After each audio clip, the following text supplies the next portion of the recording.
안녕하세요. 60대 중반에 넘어가는 아줌마입니다. 이 나이에 아줌마라고 해도 될지 모르겠지만 손주도 하나 없으니 아줌마라 하겠습니다. 이 나이 되도록 손주가 하나도 없는 게 부끄러운 일은 아니지만 제가 자식복이 없어서 그런 거라 생각하면 속이 많이 상하기는 합니다. 결혼하고 불교인 시댁 때문에 개종을 한 지 오래됐지만 모태신앙으로 어릴 때부터 교회를 다녔던 저는 사주팔자 같은 건 믿지 않았습니다. 옛날 어른들이나 좋아하는 미신 같은 걸로 여겼었죠. 젊을 때 친구 따라갔었던 어느 철학관에 계시던 아저씨가 제 사주를 보며 재물복은 좋은데 그에 비해 자식복은 좋지 않다는 말을 해주신 적이 있습니다. 하지만 당시에 저는 결혼 생각도 없는 아가씨였기도 하고 사주 자체를 믿지 않았기 때문에 그 아저씨의 말을 마음에 담아두지 않고 흘려보냈었죠. 그리고 몇 년 뒤 저는 결혼을 하고 아이를 넷을 낳았습니다. 그리고 또 저는 그 네 아이 중 2명을 잃고 말았죠. 두 아이를 잃고 나니 그제야 그 철학관 아저씨의 말이 생각나더군요. 내가 그때 그 말을 기억하고 아이들을 더 조심히 키웠다면 이런 일이 일어나지 않을 텐데 라는 후회감과 죄책감이 밀려왔습니다. 자식복이 없는 저 때문에 죄 없는 제 아이들이 죽은 것 같았습니다. 오늘은 여러분들에게 제가 자식복이 없어도 얼마나 없는지 이야기를 한번 들려드리려고 합니다. 일찍 세상을 떠난 두 아이들의 이야기는 아니고 저희 셋째 아들에 관한 이야기랍니다. 미리 말씀드리자면 가슴 아픈 이야기가 아닌 속에서 열불이 터지는 이야기랍니다. 그럼 제 이야기 끝까지 재미있게 들어주세요. 앞서 말한 것처럼 저는 네 아이 중 두 아이를 잃었습니다. 가장 먼저 제 곁을 떠난 녀석은 바로 저의 둘째 딸이었어요. 남편을 쏙 빼닮았던 둘째 딸은 엄마, 나 친구들이랑 개교 다녀올게. 라는 말의 마지막으로 영영 돌아오지 못했습니다. 둘째 딸은 고등학교 여름방학 어느 날 친구들과 계곡으로 놀러갔다 물에 빠져 세상을 떠났습니다. 둘째 딸을 잃은 슬픔이 가시기도 전에 군대에 입대했던 큰아들이 사고로 연이어 세상을 떠나고 말았습니다. 사람들은 줄초상이라며 집안이 풍비박산났다고 떠들어댔었죠. 맞는 말이긴 했습니다. 3년 동안 자식을 둘이나 떠나보냈는데 어떻게 집이 풍비박산이 나지 않을 수가 있겠습니까? 어린 나이에 죽은 내 아이들도 안타까웠지만 저를 포함해 살아있는 저희 나머지 식구들도 두 눈 뜨고 보기 있기 안타까울 정도로 힘들었습니다. 제가 모든 걸 포기하고 싶어 할 때 남편이 말했습니다. 가혹한 말로 들릴 수 있겠지만 이제 그만 슬퍼하고 정신 차리고 살자. 죽은 두 애들이 안타깝고 그래서 슬픈 건 당연하지만 남아있는 애들을 생각해야지. 우리 남아있는 두 애들도 잃을 수는 없잖아. 남편의 말을 들으니 정신이 조금 드는 듯 했습니다. 떠난 두 아이들 때문에 슬픔에 잠겨 있다가 남아있는 두 아이들을 돌보지 못하고 그 아이들마저 잃어보내게 될까 걱정과 두려움이 몰려왔어요. 그때부터 저는 아이들을 떠나보낸 슬픔을 털어내고 다시 일어섰습니다. 남편 말대로 나머지 두 아이도 이룰 수는 없었으니까요. 각성을 하게 된 저는 다니던 회사도 그만두고 24시간 두 아이들에게 달라붙어 살았습니다. 제가 또 그럴 수밖에 없었던 이유가 셋째 아들이 어릴 때부터 많이 아팠기 때문이었어요. 셋째 아들은 태어났을 때부터 심장이 좋지 않았습니다. 그래서 어릴 때 심장 수술을 한번 받았던 적이 있었죠.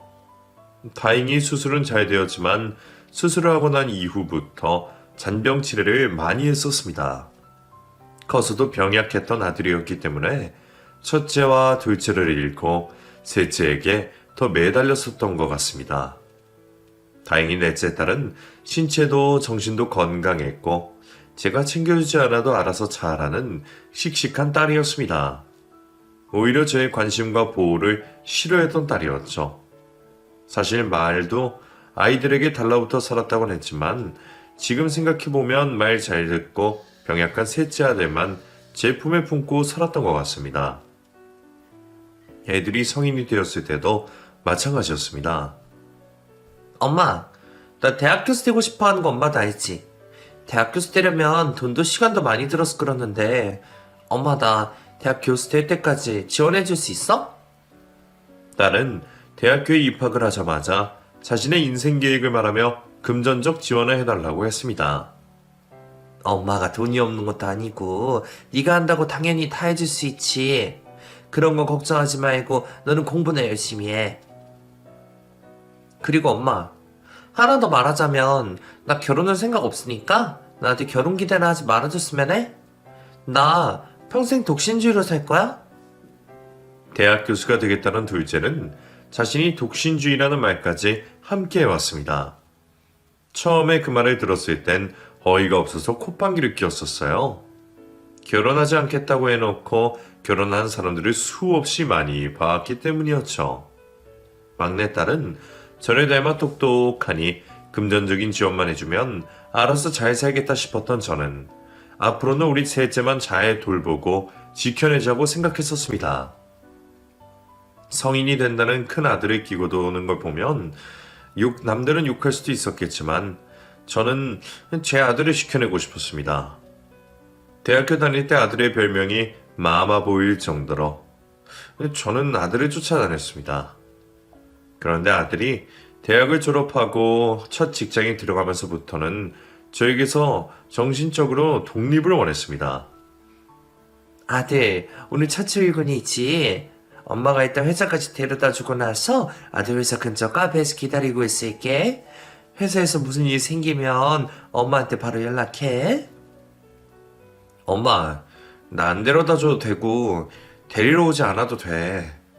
오늘부터는 내일은 나 혼자서 내가 알아서 할 테니까 엄마도 이제 내 삶 말고 엄마 삶을 살아.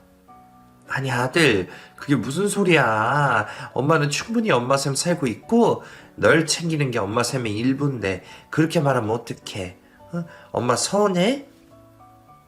나 벌써 20대 후반이야. 엄마가 왜 나를 품에 가두고 키우려고 하는지 아는데 이제는 안 그래도 된다고. 나도 이제 엄마가 걱정해도 되는 나이가 훌쩍 지났잖아.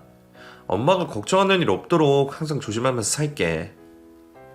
셋째 아들의 말에 머리를 망치로 한 대 맞은 것 같은 느낌이 들었습니다.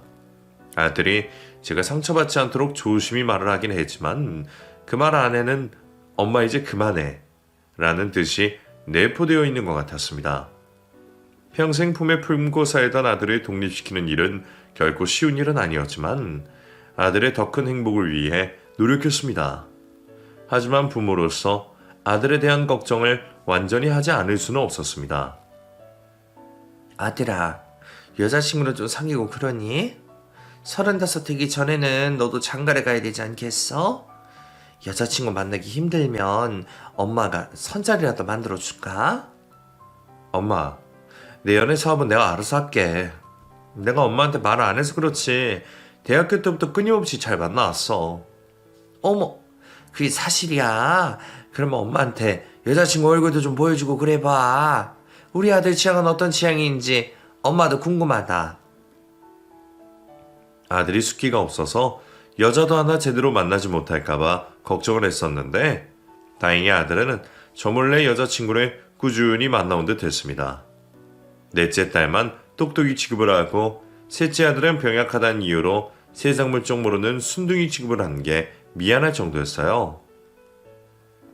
진작에 독신주의자 선언을 한 넷째 딸은 그 말이 진심이었는지 30이 다 돼도 공부한다고 연애 한번 하는 꼴을 보여주지 않았습니다. 그 꼴을 보고 저는 넷째 딸의 결혼은 기대를 하지 않기로 했습니다. 그저 우리 셋째 아들만 제대로 된 여자와 결혼을 해서 알콩달콩 잘 살아주기를 바랐었죠. 그래도 아들을 재촉을 할 수 없으니 일단은 아들이 먼저 결혼할 여자를 데려와 주기를 기다렸습니다. 그렇게 기다리다 지금쯤 결혼을 생각해야지 우리 아들 노총각이 안 될 텐데 라는 걱정을 하던 찰나였어요. 아들이 타이밍이 좋게 결혼할 여자를 데리고 왔습니다. 어머님, 안녕하세요? 송진아라고 합니다. 기식씨가 어머님 미모가 뛰어나시다고 맨날 자랑했었는데 실제로 만나뵈니까 기식씨가 왜 그렇게 어머님 자랑을 했는지 알겠어요. 정말 반가워요, 어머님. 어머, 우리 기식이가 나한테 예쁘다는 소리 한 번 안 하던데 진아한테는 그랬어? 그놈도 참 주책이다. 어쨌든 어서 와, 진아야. 나도 만나서 반가워. 며느리는 세무회계 사무소에서 일하는 사무직원이었는데 아들이 며느리가 일하는 사무소에 회사 일 때문에 자주 방문을 하다 인연이 된 것이라고 했습니다. 며느리의 직업이 조금 아쉽기는 했지만 우리 아들도 중소기업에 일하고 있으니 직업적인 면에서는 비슷하다고 생각을 해서 큰 문제로 여겨지진 않았습니다. 진아는 가족 구성원이 어떻게 되니? 본가에서 부모님이랑 지내니? 아니면 따로 나와서 혼자 살고 있니? 식사를 하던 중 저는 예비 며느리에게 당연히 물어봐도 될 정도의 질문을 했었습니다. 그런데 제가 하면 안 되는 질문이라도 했다는 듯 아들이 저에게 눈치를 주었고 며느리도 제 질문에 기가 죽은 사람처럼 행동을 했습니다. 그 반응에 덩달아 놀란 제가 며느리의 눈치를 보자 옆에 있던 넷째 딸이 입을 열었습니다. 오빠랑 언니 반응이 왜 그래요? 엄마가 하면 안 되는 질문을 한 것도 아니고 예비 며느리한테 당연히 할 수 있는 질문한 거 아니에요? 갖고 있는 재산이 얼마나 부채가 얼마나 무른 것도 아닌데 왜 엄마 눈치 보게 만들어요? 똑똑해서 그런지 할 말은 다 하고 사는 넷째 딸이 아들과 며느리에게 뭐라고 한마디를 하자 며느리가 저에게 미안하다 말했습니다. 어머님, 죄송해요. 어머님 눈치 주려고 그랬던 게 아니라 어머님께 차마 말씀드리기 어려운 부분이 있어서 그랬던 거예요. 그렇다고 숨기려고 했던 건 아니고 기회가 되면 제가 먼저 말씀드리려고 했는데 어머님이 먼저 물어봐 주셔서 조금 당황했어요. 그래, 그럴 수 있지. 근데 무슨 사연이 있길래 가족들에 대해서 말하는 걸 어려워하니? 어차피 말해야 되는 이야기니까 걱정 말고 지금 말해보렴. 제가 며느리를 달래듯 말을 하자 며느리는 한참을 망설이다 겨우 입을 열었습니다. 어머님, 저 사실 고아예요. 어릴 때 부모님 일찍 돌아가셔서 할머니 손에 자랐었는데 제가 초등학교 졸업하기도 전에 할머니도 돌아가셔서 친척집 전전하며 살았어요. 그래서 저한텐 부모님도 형제도 없어요. 죄송해요, 어머님. 자신이 고아라는 사실을 밝힌 며느리는 끝내 눈물을 흘리고 말았습니다. 진아야, 나한테 죄송할 게 뭐 있니? 그 어린 나이에 친척들 눈칫밥 먹으며 살아오느라 고생했어. 그런 걸로 내가 너희들 결혼을 반대하진 않으니까 눈물 좀 그쳐보렴. 며느리가 오해를 하는 바람에 그런 며느리를 달랜다고 결혼을 반대하지 않겠다는 말을 해버리고 말았습니다. 사실 며느리가 고아라는 사실이 마음에 걸리지 않는 건 아니었습니다. 우리 아들이 그렇게 대단하고 잘난 사람은 아니었지만 그렇다고 우리 집안이 잘나지 않는 건 아니었기 때문에 아들이 그걸 내세워서라도 좀 더 조건이 좋은 여자를 데려와 주길 기대했던 건 사실이었으니까요. 하지만 아들이 좋다고 데려온 여자이기도 하고 계속 보다 보니 며느리가 심성이 매우 고운 사람인 것 같아 결혼을 허락하기로 했습니다. 어머님, 큰 돈은 아니지만 제가 지금까지 일해오면서 3천만 원 정도 모아둔 돈이 있어요. 이걸로 저희 결혼식 비용은 충분히 해결할 수 있을 것 같으니까 어머님은 저희한테 금전적인 지원 해주시지 않으셔도 돼요. 아이들 살뜰하기도 하지. 혼자 살면서 어떻게 그 돈을 다 모았니? 기특하다, 진아야. 그럼 결혼식 비용은 우리 기식이가 모아둔 돈으로 하는 걸로 하고 신혼집 혼수를 진아 네가 모은 돈으로 사는 걸로 하자. 보통 혼수는 여자 쪽에서 장만하지 않니? 다른 건 몰라도 셋째 아들과 며느리가 살 신혼집은 제가 꼭 마련해 해주고 싶었습니다. 결혼 준비 중 신혼집을 사주겠다는 저의 말에 며느리는 손사래를 쳤습니다. 어머님, 저희 신혼집 안 구해주셔도 돼요. 혹시라도 지금 알아보신 게 있으시면 취소해주세요. 진아야, 부담 갖지 말고 받아. 내가 너희한테 줄 수 있는 결혼 선물 중에 가장 좋은 선물이 신혼집 같아서 해주는 거니까 내 성의 생각해서라도 받으렴. 너희 둘 월급 얼마나 된다고 대출까지 받아서 집을 구하니? 차라리 그 돈 모아서 나중에 너희 애들 낳으면 애들한테 쓰도록 해. 그게 아니라요, 어머님. 기식이랑 상의했는데 저희 어머니 집에 들어가서 살기로 했어요. 어머님 집에 남는 방도 많기도 하고 어머님 집에 들어가서 살면서 돈도 모으고 어머니들 살림도 배우면서 살고 싶어서요. 조만간 말씀드리려고 했는데 지금 말씀드리게 됐네요. 며느리는 저희 집으로 들어와 저를 모시고 살겠다고 말했습니다. 제가 원하지도 시키지도 않은 그 어려운 일을 한다고 하니 미안하기도 하고 당황스럽기도 했었죠. 괜히 내 생각해서 그럴 필요 없어. 나랑 같이 살면 기시기는 편하겠지만 지난 네가 얼마나 불편하겠니. 혼자 살아온 시간도 꽤 긴데 어떻게 나랑 같이 살아. 나는 괜찮으니까 신경 쓰지 마. 어머님, 제가 평생 가족도 없이 혼자 외롭게 살아서 그런지 가족들 많은 집에서 복작복작하게 살고 싶더라고요. 그게 제 로망이었어요. 아이 낳으면 그때 나가서 살든가 할 테니까 같이 사는 거 허락해주세요. 제가 잘할게요, 어머님. 고아로 자란 며느리의 말을 듣고 보니 또 이유가 그럴듯했습니다. 어느 한 가정의 구성원이 되어 복작복작하게 사는 게 뭔지 느껴보고 싶다는 그 마음이 무슨 마음인지 이해가 됐습니다. 며느리의 말을 들으니 저도 죽은 우리 아이들이 살아있을 때의 집안 분위기가 생각이 났습니다. 진아, 너도 기식이한테 들어서 알겠지만 기식이 형이랑 누나 살아있을 때만 해도 우리 집 분위기가 복작복작하니 사람 사는 냄새가 났었어. 지금은 기식이 형, 누나도 없고 막내까지 나가서 살고 있으니 여기가 사람이 살고 있는 집인지 빈집인지 모를 정도로 적막하더구나. 그런데 진아 네가 들어와서 살아준다고 하면 다시 예전처럼 집안 분위기가 살아날 것 같아서 기대가 되기는 하네. 고마워, 진아야. 며느리랑 같이 살면 저도 불편한 게 분명히 있겠지만 생각해보니 좋은 점이 더 많을 것 같아 합가를 허락해 줬습니다.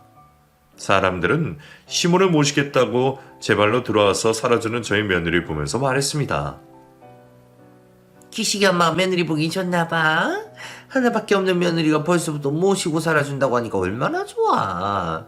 기식이 엄마 말년은 걱정 없이 살겠어.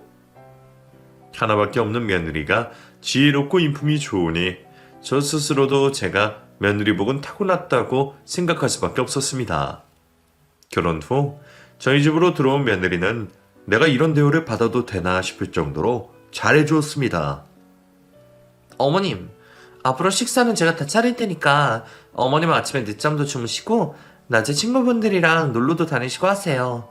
그동안 기식씨 밥 차려주셔서 감사해요. 앞으론 아내인 제가 할게요. 말은 고맙지만 아침 저녁은 내가 할 테니 신경 쓰지 마라. 너도 회사에 다닌다고 힘들 텐데 무슨 아침밥까지 차린다는 거니? 그냥 내가 평소 차리던 대로 차리고 네 숟가락만 더 얹으면 돼. 아니에요, 어머님. 저는 제가 어머님이랑 기석씨한테 삼시세끼 다 차려드릴 생각으로 이 집에 들어온 거예요.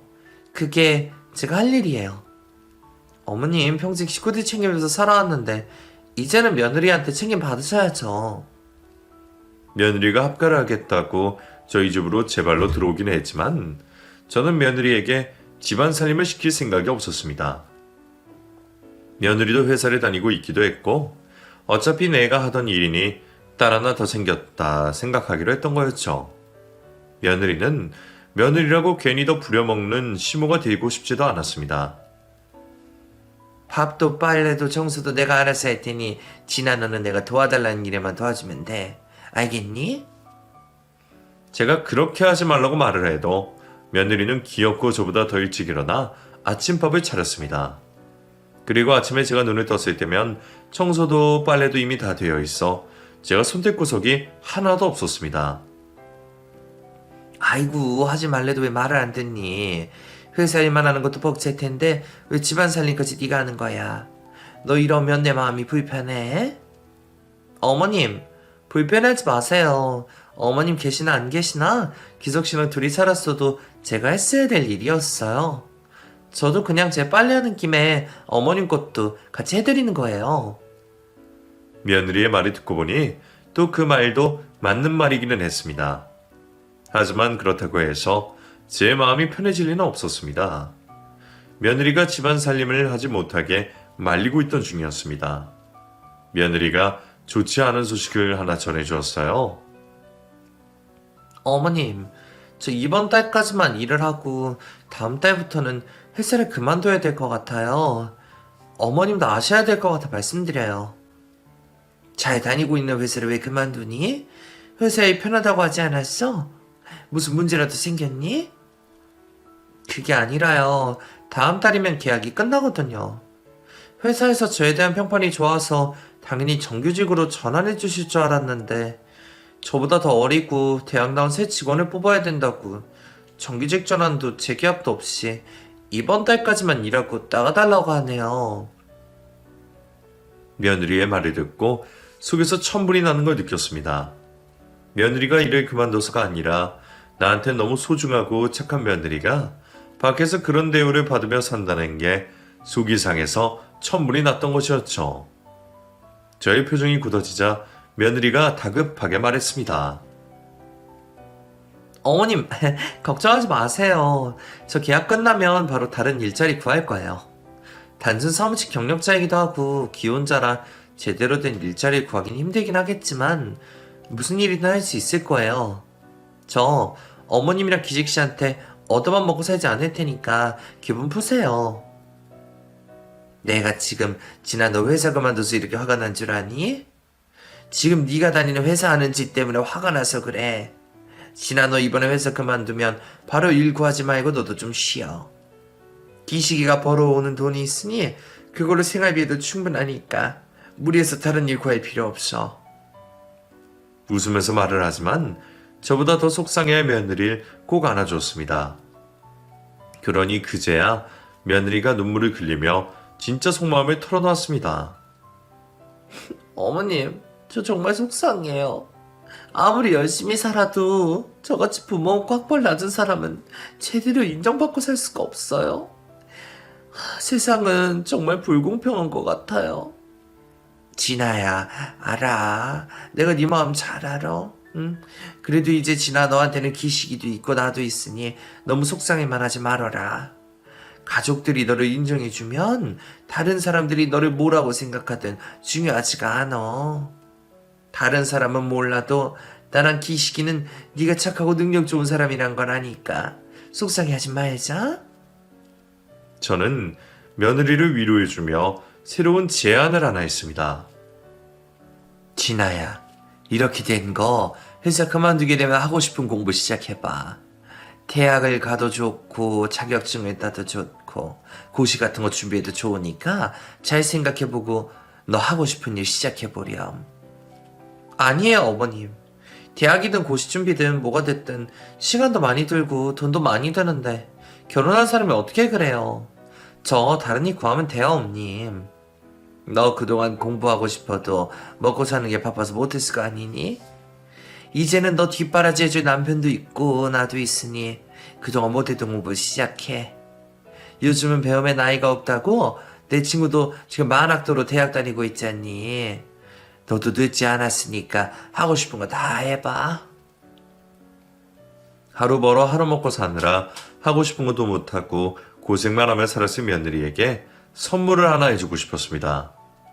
며느리가 회사를 그만둔다고 해서 가세가 기울어지는 게 아니니 가능한 일이었는데 저의 제안에 며느리는 처음엔 거절하는가 싶더니 나중엔 감사하다고 제 앞에 무릎까지 꿇었었습니다.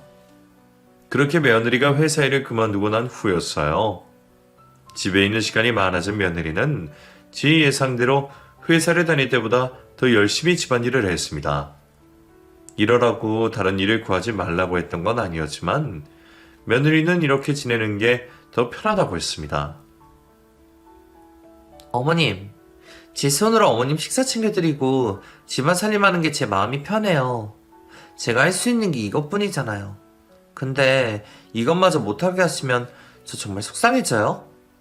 하고 싶은 공부 생기면 그때 집안 살림하고 싶어도 못하게 될 수도 있으니까 지금은 그냥 제가 할 수 있게 해주세요. 결국 저는 며느리에게 두 손 두 발을 다 들고 말았습니다. 제게는 며느리 복이 있다는 걸 평생 모르고 살았던 저는 그렇게 며느리에게 삼시세끼를 다 받아먹으며 복에 겨운 삶을 살았습니다. 며느리는 참 부지런하고 손재주가 많은 사람이었습니다. 식사도 매 끼니 때마다 꼭 다른 반찬을 만들어 내놓는 것도 모자라 빨래를 하면 모든 옷을 꼭 깔끔하게 다리기까지 했었죠. 제가 그렇게까지 할 필요가 없다고 해도 며느리는 꼭 어머님, 이렇게 해야지 밖에서 일하는 사람이 힘이 나죠. 라고 말했습니다. 또 그러면서 며느리는 어머님, 저는 누군가에게 좋은 자식은 되지 못해도 어머님한테 좋은 며느리, 남편한테 내조 잘하는 아내가 되고 싶어요. 그래서 저 지금 너무 행복해요. 라고 말했습니다. 그뿐만이 아니었습니다. 며느리는 혼자 살고 있는 자신의 신우집에 매달 직접 만든 반찬을 배달해 주었고 결혼 2년 전 암으로 돌아가신 시부의 제사상도 직접 제 손으로 차리기까지 해주었습니다. 그런 며느리를 보며 하늘이 제 아이 둘을 뺏어간 게 미안해서 천사 같은 며느리를 제게 보내준 게 아닌가 싶은 생각까지 들었습니다. 그래서 저는 며느리에게 감사하며 살기로 했습니다.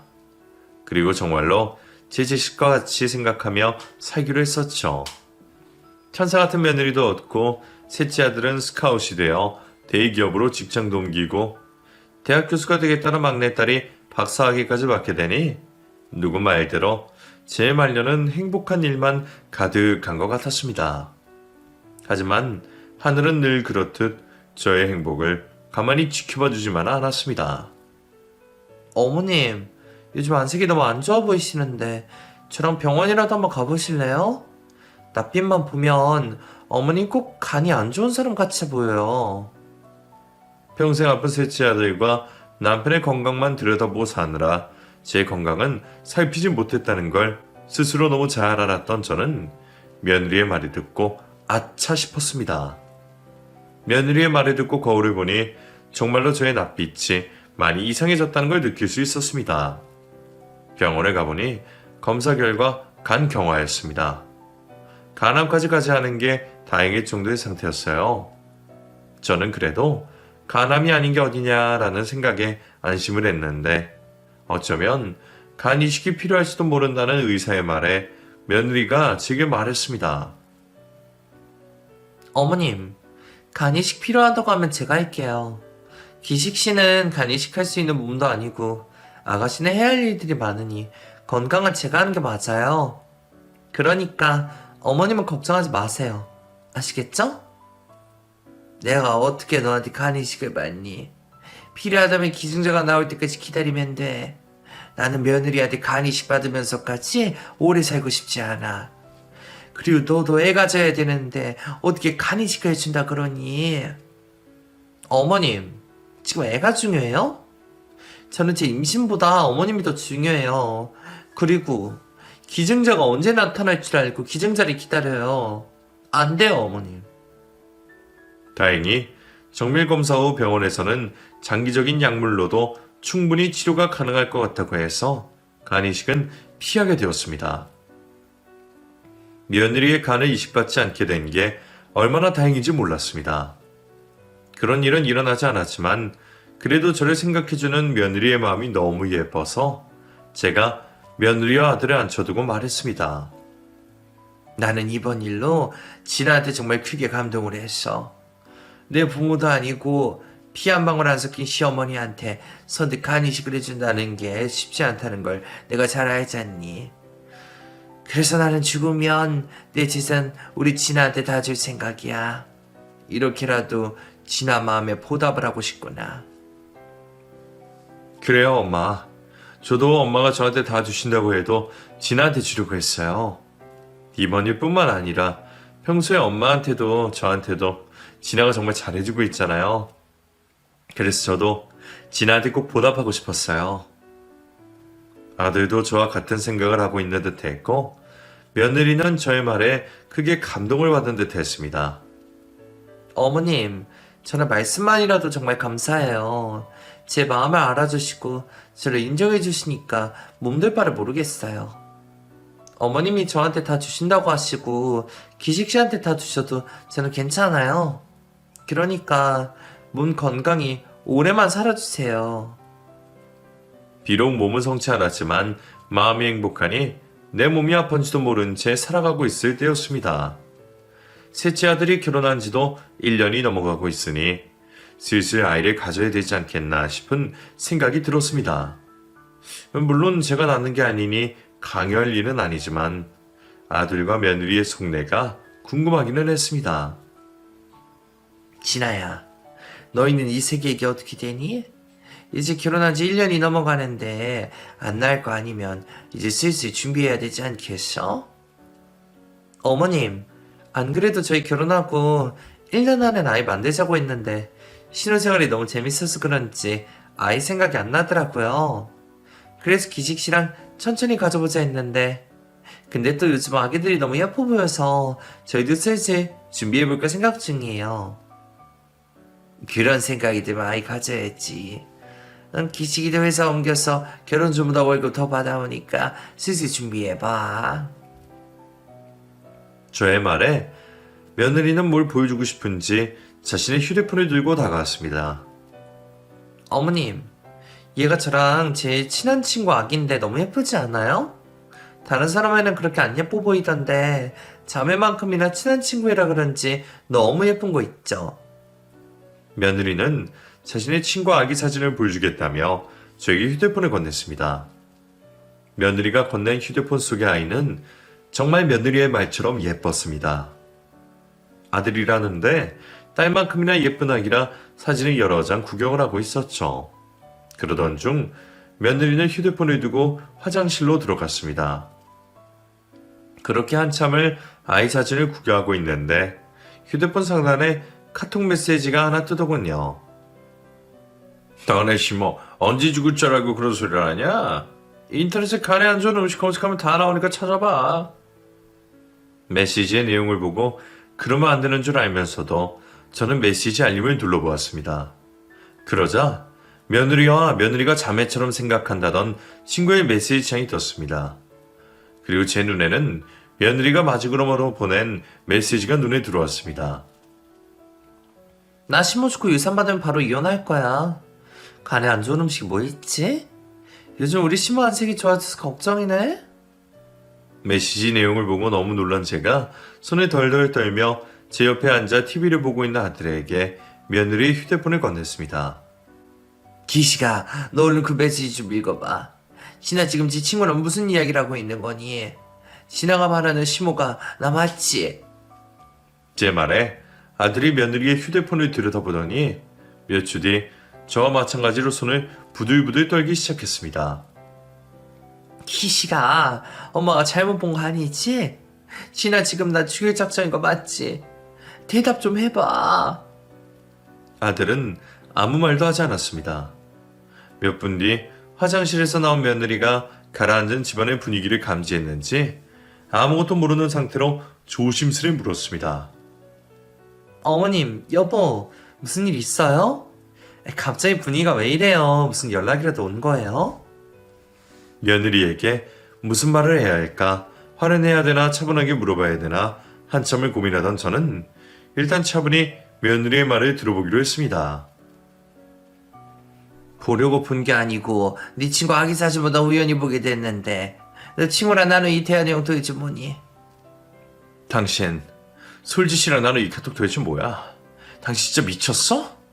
앞에서 우리 엄마 좋아 죽는 것처럼 굴더니 뒤에서는 이러고 있었냐? 며느리는 저 아들의 말에 저희 쪽으로 달려오더니 아들 손에 들려있는 자신의 폰을 빼앗으려고 했습니다. 내놔. 남의 카톡을 왜 보고 그래?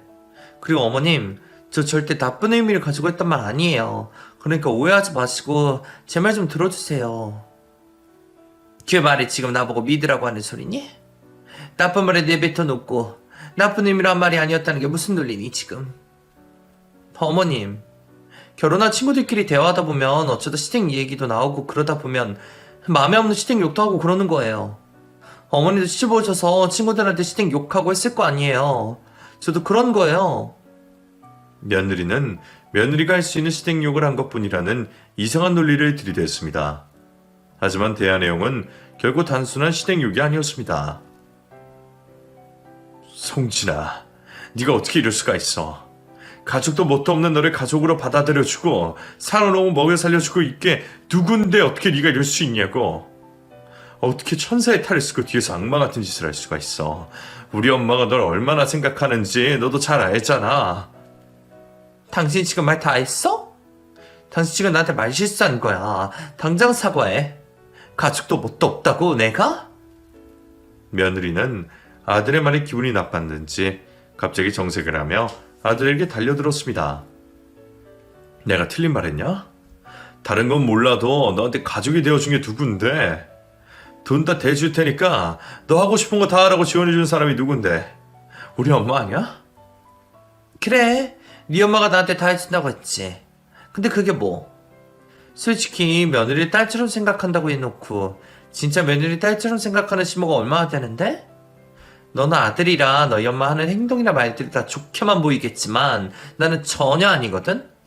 나는 어머님이 나한테 돈 대줄 테니까 그만큼 본인한테 잘하라는 소리밖에 안 들었어. 천사의 가면을 쓰고 있던 며느리는 결국 그 천사의 가면을 벗고 악마 같은 본색을 드러냈습니다. 저는 너무나 큰 충격에 아무 말도 못하고 아들과 며느리의 대화를 듣고 있을 수밖에 없었습니다. 이왕 이렇게 된 거 다 말할게. 솔직히 난 결혼 전부터 어머님 마음에 안 들었어. 아무리 내가 이 집에 들어오겠다고 해도 어머님이 끝까지 들어오지 말라고 말렸어야지. 처음엔 들어오지 말라고 하시더니 기어코 나를 집으로 끌어들이시더라? 나보다 어머님이 더 악마 아니야? 나도 너보고 따로 나가서 살자고 했잖아. 근데 여기 들어오고도 온다고 한 게 누군데 그래? 네가 네 발로 들어와 놓고 왜 이제 와서 그 소리야? 그래, 내 발로 들어온 것도 어느 정도 있겠지. 근데 어머님이 이렇게까지 날 부려먹으실 줄 몰랐어. 거기다가 병까지 얻어서 나를 더 힘들게 하고 계시잖아? 솔직히 아들은 당신인데 어머님한테 자식 노릇은 내가 더 많이 하고 있다고. 며느리는 울분을 토하기 시작했습니다. 아들보다 며느리가 더 자식 노릇을 하고 있는 것을 저도 인정하고 감사했기 때문에 며느리에게 저의 모든 재산을 넘겨준다고 한 것이었는데 며느리는 여태 있었던 모든 일들을 다 안 좋은 쪽으로만 생각하고 쌓아두고 있는 듯 했습니다. 그리고 말은 똑바로 해. 우리가 가족? 왜 가족이야? 피가 섞여도 가족이 되기 어려운 마당에 피 한 방울도 안 섞인 사람들이 가족이 될 수 있다고 생각해? 그리고 어머님은 너한테는 엄마지 나한테 그냥 남이라고. 그러니까 나도 친구한테 어머님 욕도 하고 할 수 있는 거 아니야? 시집살이 좀 시켜야지. 며느리의 수위 높은 말에 참다 못한 저는 변호사에게 미리 받아둔 유서를 작성할 수 있는 종이를 꺼내왔습니다. 무슨 내용을 채울지만 남겨져 있는 종이라 저는 며느리와 아들이 보는 앞에서 유서를 써내려왔습니다. 재산의 80%에 며느리 송신아에게, 나머지 20%는 아들 최기식과 딸 최기영에게 각각 10% 남기겠습니다. 저의 유서 내용에 놀란 며느리가 화가 조금 풀린 듯한 목소리로 내게 물었습니다. 어머님, 저한테 재산을 다 주시겠다고 하셨던 말씀 사실이셨어요? 그럼 진작에 말씀하시지 그랬어요. 가증스러운 며느리의 말에 저는 대꾸하지 않고 유서 내용을 더 써내려갔습니다. 단, 아들이 이혼할 경우 며느리에게 양도되는 재산은 없음. 제가 펜을 내려놓자 며느리는 유서 종이를 집어들더니 갈기갈기 찢기 시작했습니다. 어머님, 지금 저 데리고 장난치시는 거예요? 저 골탕 먹이신 기분이 어떠세요? 어머님은 항상 이런 식이신 것 같아요. 앞에선 착한 척 하시면서 속으로는 다른 꿍꿍이 가지고 있으신 거요. 결국 1년 동안 어머님 모신 며느리보다 내 핏줄이 더 소중하다 이거서? 나 죽길 바라고 기도하고 있는 며느리에게 뭐가 예쁘다고 내 재산을 너한테 물려주겠니? 더 이상 꼴 보기 싫으니 행패 그만 부리고 짐 싸고 이 집에서 나가라. 기식이가 너랑 이혼 안 한다고 해도 내가 어떻게든 이혼시킬 거니까 그렇게 하라. 며느리가 끝까지 버티고 서 있자 제가 며느리에게 몰래 숨겨둔 비밀을 하나 더 말했습니다.